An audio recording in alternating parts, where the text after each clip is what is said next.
और इस बीच यूपी के हरदोई में सीएम योगी आदित्यनाथ जनसभा को संबोधित कर रहे हैं। आपको सीधे लिए चलते हैं। अगर बीमार पड़ गया हमारा नागरिक है, हमारा विधायक, हमारा सांसद, हमारा पूर्व सांसद, हमारा पूर्व विधायक, हमारा चेयरमैन, हमारा पदाधिकारी या वो पीड़ित ही स्वयं क्यों न हो, पत्र भी मुझे लिख देता है कि हम बीमार हैं, कोई हाल करने वाला नहीं, उपचार की सुविधा नहीं, एस्टिमेट आता है, हम उसके अकाउंट में, जनधन अकाउंट में सीधे पैसा भेज के कहते हैं निश्चिंत होकर के उपचार कराइए, चिंता मत करिए, सरकार सारा खर्चा उठाएगी। अब कोई आपको आने वाली सहायता में कमीशन नहीं ले सकता, इसलिए नहीं ले सकता क्योंकि मोदी जी ने जनधन अकाउंट खोल दिया है आपका। बहनों और भाइयों, किसान पहले आत्महत्या करता था कांग्रेस और सपा की सरकार के समय में, आज किसान को किसान सम्मान निधि का लाभ प्राप्त हो रहा है। पहले नारी गरिमा तार तार होती थी, गांव में गंदगी देखने को मिलती थी, आज बहनों और भाइयों 12 करोड़ घरों में शौचालय का निर्माण मोदी जी ने किया है। पहले बरसात में या ईंधन समाप्त होने पर गरीब भूखों सोता था, आज बहनों और भाइयों 10 करोड़ गरीबों को उज्ज्वला योजना का फ्री में कनेक्शन उपलब्ध करवा दिया गया।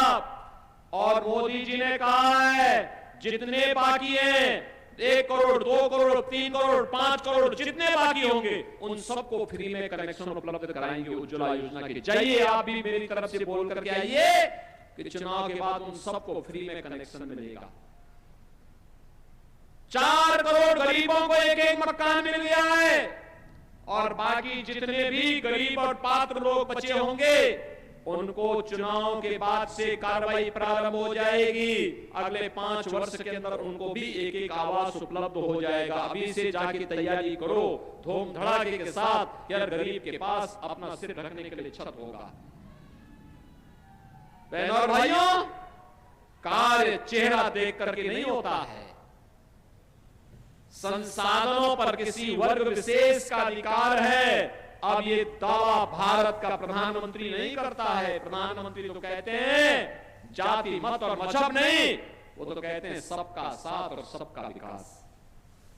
बहनों और भाइयों, यही है विकास, बिना भेदभाव के पूरे देश के 140 करोड़ लोग मोदी जी का परिवार है। और इसीलिए तो भारत बार बार कहता है कि केवल मोदी जी के बारे में जो कहा जाता है केवल सपने नहीं, हकीकत बुनते हैं, इसीलिए तो जनता बार बार मोदी जी को चुनती है। बहनों और भाइयों, यही हकीकत है कि सुरक्षा भी है, सम्मान भी है, समृद्धि भी है और विरासत भी है, तो विकास भी है और इससे पनपा विश्वास भी है। और यही जन विश्वास सरकार बनाने का काम कर रहा है। विरासत, कोई कहता था कि अयोध्या में राम मंदिर का निर्माण हो जाएगा, कोई कहता था क्या?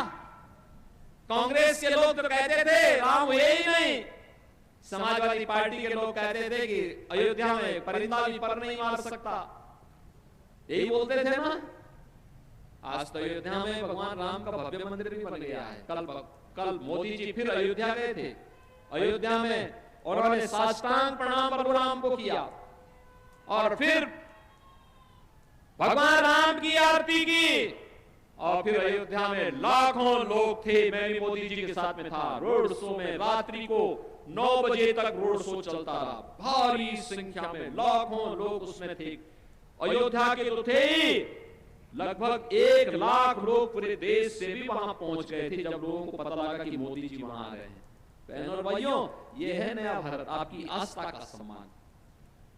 आपकी दर्जनों पीढ़ियां तरस रही थी कब रामलला अयोध्या में विराजमान होंगे, और आप अपने आप को सौभाग्यशाली मानिए हरदोई वासियों कि साक्षात विष्णु के अवतार प्रभु राम 500 वर्षों के बाद अयोध्या धाम में विराजमान हुए हैं और ये हम सब की पीढ़ी अपनी आंखों से सब कार्य को देख रही है।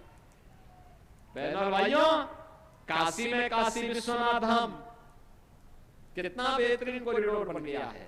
आप जाइए विंध्यवासिनी में, मां विंध्यवासिनी के धाम को देखिए, अपने आप ही देखिए ना, जितने मठ मंदिर होंगे इन सबके लिए भी हमने कुछ न कुछ धनराशि उपलब्ध करवाई है।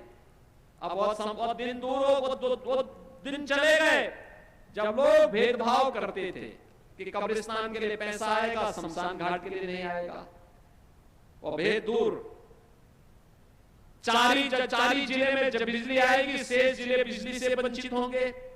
ऐसा नहीं होगा, बिजली मिलेगी तो सही 75 जनपदों को मिलेगी, कोई भेदभाव नहीं, क्योंकि हमारा तो संकल्प है सब भारत के सबका साथ और सबके विकास का।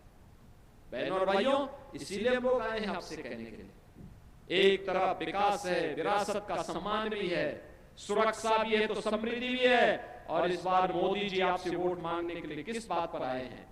वो आए हैं कि हमें विकसित भारत बनाना है। विकसित भारत किसके लिए? आपके लिए, इन युवाओं के लिए, आने वाली पीढ़ी के लिए। 25 साल के बाद आने वाली पीढ़ी खुशहाल जीवन व्यतीत कर सके, कोई गरीब न रहे, कोई कमजोर न रहे, कोई बदहाल न रहे, किसी के सामने हाथ फैलाने की नौबत ना ले पाए। इस प्रकार का भारत हमें चाहिए, और उस प्रकार के भारत के लिए मोदी जरूरी है भारत के लिए। और इसीलिए हम लोग आए हैं आपसे कहने के लिए बहनों और भाइयों, उस भारत के लिए आज आपका समर्थन और आशीर्वाद भारतीय जनता पार्टी के प्रत्याशी श्री जयप्रकाश रावत जी के समर्थन में आपसे अपील करने के लिए आए हैं। बहनों और भाइयों, श्री जयप्रकाश रावत जी को मिलने वाला कमल चुनाव चिन्ह पर एक एक वोट ये मोदी जी को जाने वाला है, मोदी जी को जाएगा। इसलिए कमल चुनाव चिन्ह पर 13 मई को होने वाले चुनाव में श्री जयप्रकाश रावत जी को भारी बहुमत से आप विजयी बना के भेजेंगे। तो हरदोई से मुख्यमंत्री योगी आदित्यनाथ को सुन रहे थे आप। वक्त एक छोटे से ब्रेक का हो चला है, आप देखते रहिए कशिश न्यूज।